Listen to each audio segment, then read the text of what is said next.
as 12 tribos formadas. Essas tribos se estabelecem no Egito e vão viver ali por um tempo gigantesco de prosperidade. Até que, quando chega um imperador no auge do poder e que começa a olhar que aquele povo de Canaã, que eram descendentes de José, o antigo governador do Egito, José já tinha morrido, e esse povo multiplicava-se muito rápido, porque era costume casar-se com várias mulheres de acordo com a sua capacidade financeira. A regra era muito clara no sistema tribal. Quantas mulheres o seu dinheiro é capaz de sustentar? Ou seja, o cara duro sempre se lasca, Sempre. até hoje, né? Até hoje é assim. Tá aí algo que até hoje continua igual. É. E eu ia falar uma coisa, mas eu mudei de ideia. Eu também mudei. Não, calma. Eu pensei um monte de coisa. Mas em algumas. porque meus divertidamente vieram tudo ao mesmo tempo. Aí eu falei, deixa eu segurar. Enfim, como era possível então casar com várias mulheres de acordo com a condição financeira? Era uma questão de dignidade para a sociedade tribal. Um homem que tinha muitos bens ter várias esposas. Não porque ele simplesmente queria ter várias esposas, porque era uma obrigação legislativa dentro do sistema tribal. Se você tem condições de retirar uma mulher da condição do anonimato e da pobreza, porque as mulheres não eram contadas na sociedade tribal, assim como as crianças não eram contadas até que tivessem capacidade de empunhar uma espada. Só quando elas pudessem ir para a guerra é que elas eram contadas como adultas. Então, se você tem condições de ter 2 mulheres, você é obrigado a ter 2 mulheres, porque senão você é chamado de soberbo. Se você pode ter 3, você terá 3, 4, 5, de acordo com a sua condição financeira. Isso era o sistema tribal. Sistema tribal, que era poligâmico, né? Não era monogâmico. Isso vai surgir depois. A partir daí, casam-se com várias mulheres e muitos são os filhos do povo de Canaã. Desse povo que vai receber um nome agora no Egito de herdeiros de Abraão, Isaque e Jacó. A palavra para herdeiros de Abraão é hebreus, deriva de Abraão. Então aquele povo que estava no Egito, que descende de Abraão, Isaque e Jacó, são os hebreus. O povo hebreu. E a religião que vai surgir é a religião hebraica. E a língua entre eles é o hebraico, porque tudo deriva de Abraão. Então aqui nós temos uma formação social em um território que é estrangeiro.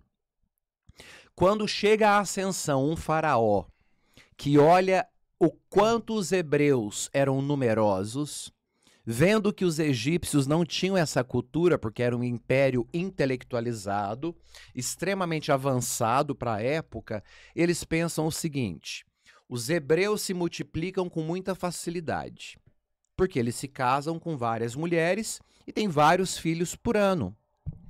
Se os hebreus decidirem dar um golpe de Estado, nós perderemos o Egito para os hebreus. E então as nossas dinastias egípcias vão cair por terra. É melhor que nós tiremos dos hebreus os privilégios e eles comecem, ao invés de serem participantes da nação egípcia, como José há anos atrás decretou, que eles comecem a pagar tributos ao Império Egípcio. E então começa a cobrança do que nós chamamos de dízimo. A 10ª parte de tudo aquilo que é plantado e colhido em terras egípcias deveria ser enviado para o palácio do faraó. A 10ª parte do seu rebanho tem que ser mandada para o faraó. A 10ª parte de tudo que é gerado como receita pertence ao faraó. E assim foi feito. Entretanto, continuava-se a multiplicação do povo hebreu na terra do Egito. O faraó resolveu endurecer o coração. partir de agora, além de impostos, eles não são considerados mais povo com direito a ser chamado de egípcio. A partir de hoje, eles são estrangeiros. E o estrangeiro estará sob a tutela de regras e leis egípcias. E eles não se misturavam? Não se misturavam. Era Por quê? proibido? Não é que era proibido. É porque quando nós falamos do Egito, e aí a gente precisava ter uma ideia do Egito como uma faixa retilínea que é banhada pelo rio Nilo. E toda a sociedade, as cidades eram desenvolvidas apenas ao redor, nas margens do rio Nilo. O Grande Egito é 99% areia, pedra e montanha. O que existe de Egito, de civilização, está à beira, às margens do rio Nilo. Então, não havia essa mistura, porque cada um ocupava o seu território ao redor do Nilo. O povo hebreu estava num território, o palácio do faraó em outro e os egípcios espalhados ao longo do rio Nilo. Vale dos Reis, é a região de Luxor atualmente, tem várias regiões que são preservadas até os dias de hoje. A partir daí, o povo que até então tinha sido convidado para habitar essa terra passou a ser escravizado, porque o faraó endureceu as leis sobre o povo hebreu. Então, quem antes era participante da glória do Egito, passou agora a ser escravizado. Foi tirando aos poucos, né? Aos poucos. E a escravidão durou 400 anos. Mais uma vez, a hipérbole com o número 4. Número 4 na Bíblia significa mudança de comportamento físico, material. Então, você vai ter sempre a ideia da 40ª ou quaresma. 40 dias no deserto, 40 dias de jejum, 40 dias de penitência, 40 dias e 40 noites de dilúvio, depois 40 anos pelo deserto, 400 anos, aqui nós já temos o superlativo do 4. Então, o 4 é essa mudança, essa transformação de mentalidade. Até que nasce a ordem do faraó de matar todos os recém-nascidos do sexo masculino, para evitar que o número de hebreus aumentasse para empunhar espadas contra o Egito. E é dentro dessa matança de crianças que vai surgir aquele que é o primeiro significante da figura messiânica de Jesus, que é Moisés. Moisés surge durante essa matança. Ele, portanto, é a primeira pré-figuração do Messias.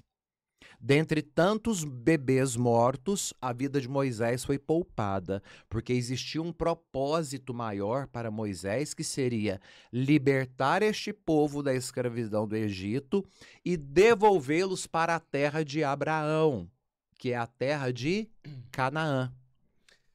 Ô, Fábio, só fazendo um parêntese por enquanto, você está falando só dos herdeiros, dos herdeiros, né? Dos hebreus, ali de Sara, né? Enquanto isso,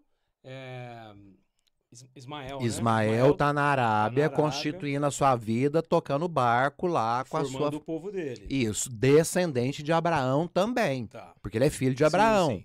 A descendência de Ismael, ainda que não seja hebreia diretamente do povo hebreu que está ali no Egito, é uma descendência hebreia também, porém árabe. Diferente dos que estão ali no Egito e que vão voltar para Canaã. Em algum momento você vai linkar de novo. Vou linkar, vai chegar lá. Legal, tô falando isso pra você comer um pouquinho. Tô super bem. Aqui eu tenho um hater que fala que me odeia porque quando eu tô em podcast eu mastigo. Mastiga mesmo, mastiga perto do microfone pra ele ouvir aí. Preocupadíssimo com ele. Tem gente que não gosta de ouvir barulho, né? Porra, eu não gosto. O Rogério odeia, né? Eu sei disso. É por isso que eu falei. Não, mas o dele é um superlativo de barulho, né? Entendi. Parece que... A esposa dele almoça do lado de fora, porque não pode mastigar dentro de casa. Não, eu ligo a TV, eu deixo algum barulho... Fone de ouvido. Mas você descobriu, né? Isso aí é um problema, né? Tem um nome. Nós descobrimos isso aqui o dia que a gente estava com a doutora Andréia. Tem um nome, tem um nome. Ele achou como se fosse uma não sei se é uma doença, né? Mas é uma doença. Doença. Isso é super problemático. Chato mesmo. Pode ser também. Você está procurando o nome da doença aí? Tô. Então, veja. Agora nós temos um povo escravizado. Nós temos uma lei que mata todas as crianças do sexo masculino, porque não podia aumentar o exército. E nós vamos ter o salvamento de Moisés, que vai ser criado dentro do palácio do faraó, porque será adotado pela princesa e será tratado como um herdeiro. Não era o herdeiro direto, mas era um herdeiro adotivo. Até o dia que ele descobriu que aquele povo escravizado que estava sofrendo penas absurdas no Egito era o povo do sangue dele. E quando ele descobre isso, acidentalmente ele mata um soldado egípcio. E a morte no Egito era punida com a morte do assassino. Era o olho por olho e o dente por dente. Essa era uma regra, inclusive tribal, que vai permanecer até chegar o momento do decálogo. Moisés, para não ser morto, foge. Ele sai da região de onde ele vivia, atravessa o vale do Sinai e chega no deserto de Madian, ou Midian.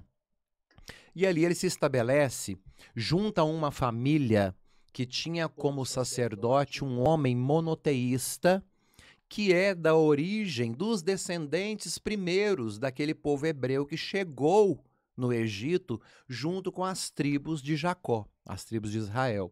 Esse homem chamava-se Jetro. E ali ele tinha suas filhas. Moisés se apaixona pela mais bonita de todas. A escritura original vai dizer que a esposa de Moisés era de uma beleza incomparável, ou seja, não existia em toda a terra